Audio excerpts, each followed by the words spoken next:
آخرین بار که شاد و بی دغدغه بودی کی بوده؟ اصلا یادته؟ من میخوام رنگ شادی رو یادت بیارم. یه لحظه تصور کن چشتو که باز میکنی انگار وسط جنگلی.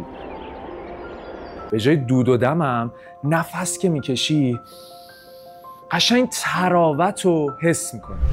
لحظه وایسا.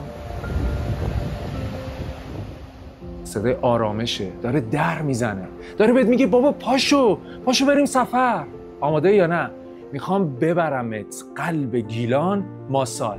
بیا اینم کلید ویلات. کافیه کلیدو بندازی ببینی به همه چی از قبل برات آماده است. صبونت به راه، عشق و حالت به راه، ورزشت به راه، بازیت به راه، دود تمتع به راه، شبم که به راه.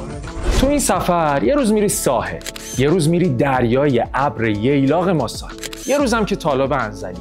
دوراتو که زدی همچی خسته شدی میخوای استراحت کنی برگردی هتل نه ببخشید. میدونی آخه انقدر امکانات اینجا خوب و درجه یکی آدم حس میکنه اصلا اومده هتل.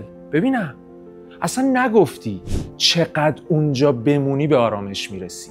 یه روز، 2 روز، اصلا یه هفته، 2 هفته، 1 ماه. میدونی نکته اینجاست به اندازه نیازت میتونی مالک این ویلا بشی و تا آخر عمرم مال خودته.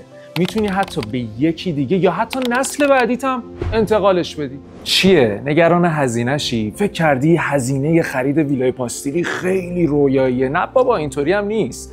تو میتونی با توجه به بودجه‌ای که داری خرید و انجام بدی. میای به ما میگی که چند هفته در سال میخوای بیای مسافرتون هم شمال، بعد ما با اقساط بلند مدت تو رو ویلا دار میکنیم. دیگه با این تفاسیر یه گیلانمون نشه. برامون کلمه ویلا پاستیلی رو کامنت کن، ما هم اطلاعات کامل رو برات ارسال میکنیم.